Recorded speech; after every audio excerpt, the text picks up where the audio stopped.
সমস্ত প্রশংসা আল্লাহর জন্য এবং শান্তি ও রহমত বর্ষিত হোক আল্লাহর রাসূল, তার পরিবারবর্গ ও তার সাহাবীদের ওপর, এবং বরকত ও শান্তি বর্ষিত হোক কিয়ামত দিবস পর্যন্ত। আল্লাহ তাআলা সূরা বাকারা 262 নম্বর আয়াতে আল্লাহর রাস্তায় ব্যয় করার পর তার ওপর খোঁটা দিতে এবং কষ্ট দিতে মানা করেছেন। এ সম্পর্কে আল্লাহ তাআলা বলেছেন, যারা আল্লাহর রাস্তায় তাদের সম্পদ ব্যয় করে অতঃপর তারা যা ব্যয় করেছে তার পেছনে খোঁটা দেয় না এবং কোনো কষ্টও দেয় না, তাদের জন্য রয়েছে তাদের রবের নিকট তাদের প্রতিদান। তাদের জন্য রয়েছে তাদের রবের নিকট তাদের প্রতিদান, এবং তাদের কোনো ভয় নেই আর তারা চিন্তিত হবে না।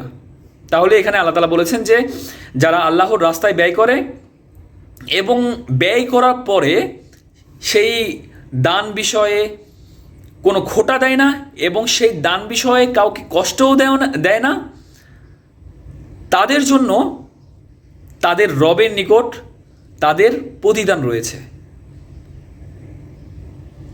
এবং তাদের কোনো ভয় নেই।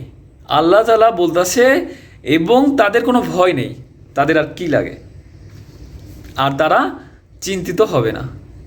আল্লাহ তাআলা সবাইকে বোঝার মতো তৌফিক দান করুক এবং আল্লাহ রাসূলের মাধ্যমে যা কিছু আমাদের কাছে পাঠিয়েছে তা গ্রহণ করা এবং তারপরে আমল করা তৌফিক দান করুক। সবাই 5 ওয়াক্ত নামাজ পড়বেন। আমার দিক থেকে সবাইকে 5 ওয়াক্ত নামাজের দাওয়াত। আর আপনার আশেপাশে যারা রয়েছে, আপনার বাবা মা, আপনার সন্তান, আপনার স্ত্রী, আপনার ভাই বোন, আপনার পাড়া প্রতিবেশী, আত্মীয় স্বজন, আপনার বন্ধু বান্ধব, সবাইকে নামাজের মধ্যে নিয়ে চলে আসুন। নামাজের সময় ডাকুন, আর এর ফল অবশ্যই আল্লাহর কাছ থেকে আপনি একদিন পাবেন ইনশাআল্লাহ। সবাইকে বোঝার মতো তৌফিক দান করুক। আল্লাহ হাফেজ।